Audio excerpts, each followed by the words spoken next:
Time now to hit the road on Triumph Motorcycles' grand touring offering, the Sprint ST. At the heart of the Sprint is an updated version of Triumph's 12-valve 950cc inline triple. Revisions for 1999 include different cams, a remapped fuel injection map, and a retuned two-position exhaust system designed to give the Sprint a broader torque curve in the jolly old power band. Also new for 1999, the Sprint now boasts a twin-spar aluminum frame. It sports a single-sided aluminum swing arm out back and a 43mm Showa fork up front. Designed in England for sport touring duties with an emphasis on the sport, we decided to sample the Sprint in its element. Rough, tight roads on a damp, cloudy day, never far from a large body of water. Too bad we were in southern Ontario. Still, nevertheless, here's what Toronto Sun columnists Scott Magnish and David Booth of the National Post had to say after a weekend running with the Sprint. I think it's that the Triumph name, the marquee, has something in common with the predecessors from 2 decades ago. It feels like a Triumph, and that's different, I think, than a lot of motorcycles. A new Honda may not have anything in common with an old Honda, but I really feel like there's a history here, and it's definitely a Triumph. It's unmistakable. The engine is really an excellent engine. It's a 3-cylinder, 955 cubic centimeter, double overhead cams, and it's got big roll-on power. You don't have to shift gears, just roll it on and it goes. It's also really smooth. I cruised up here on the highway at fairly illegal speeds, and it was dead smooth at over 120 kilometers an hour, shall we say. At idle, it sounds awful. It sounds like there's something wrong with it. Loose bolts and nuts rattling around in the crankcase, but that's par for the course, I think, for Triumph. Other Triumphs that I've tested have been the same, and once you get up to operating speed, up into the 4,000, 5,000, 6,000 range, it smooth as silk, and it pulls right through to red line. Amazing roll-on power. Some of the pure sport riders are going to want a little stiffer suspension, but they will have missed the point. This bike has to be, as Scott said, all things to all people, and considering how comfortable it is, it gets around corners very, very well. I wouldn't change much about it. I might change the fork damping a little bit, but the rear end is really, really good. And it feels lighter than it is, which is the best compliment you can give a motorcycle in terms of handling. The other thing I really liked was the comfort. I had to drone up a highway to get here, and it was really comfortable. And that's half the equation in a sport tour. Half of that says touring, and all of that is about comfort. And this bike is comfortable, and it's powerful, and it handles good. That's what the market wants in a sport tour. Nothing wrong with the brakes. I think they're really powerful for, what do we got, 4-piston calipers. Really, I mean, at one point earlier today, doing going from high speed to an emergency stop, the back end actually came off the ground a couple of inches. Like, they're really, combination with the tires too, I think, is important. The tires that come stock on it really grip the pavement.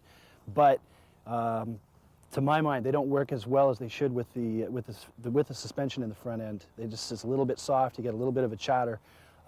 Which is unfortunate, because it's probably the only thing from a performance point of view on this motorcycle that wasn't perfect. I didn't notice much of the same thing, but I do agree with the braking power. It's quite phenomenal. It may be actually a little bit too powerful. There are 320mm discs and 4-piston calipers, and they can be a little overwhelming if you're not practiced in the art of front wheel braking. The rear brake is a lot less sensitive, and will be used a lot more just in regular stopping. As for the suspension chattering, I didn't feel it, but I mean, it does feel like it needs a little less compression damping in the front end, and that may be what Scott's feeling. Fit and finish on the Triumph is much better than one would expect from a company that's only been in business less than 10 years. The paint, for instance, is really, really good. I've actually visited the Triumph factory and watched them hand sanding tanks before painting and things like this, and I was very impressed. There's a few little details, like the casting here on the handlebars, that I'm not sure if it's as good as Honda's, but in general, the bike is built to a very, very high quality. And it's not as like Triumphs of yore where it's going to fall apart on you in a year. The new Triumphs, the Triumph of the 90s, are very well built and very reliable motorcycles. I think I'd agree with you. It certainly is a nice piece of machinery. A lot of attention to detail. You can see on the frame and the welds, some of the aluminum.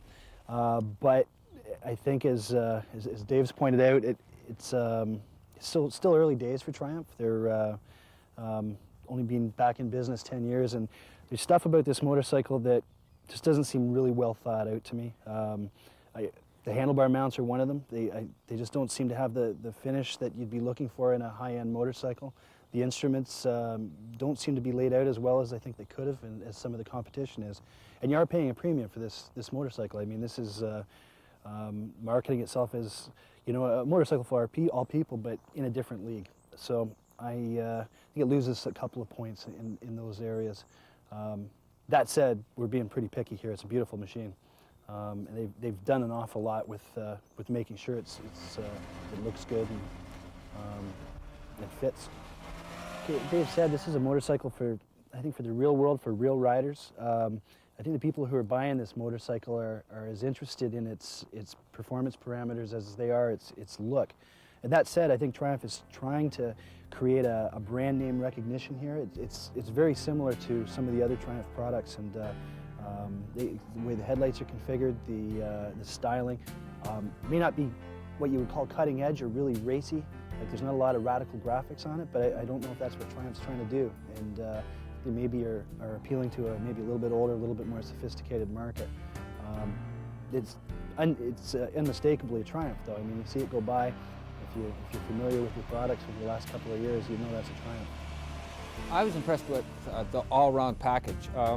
Building a single-purpose motorcycle, either a Sportster or a custom cruiser or whatever, is a lot easier than building a motorcycle that must be all things to all people. What really impressed me was how many different things this motorcycle could do. It was comfortable, it went fast, it rode around town, it can tour, it's got optional saddlebags. This bike can do a lot of things. It's an excellent all-around package.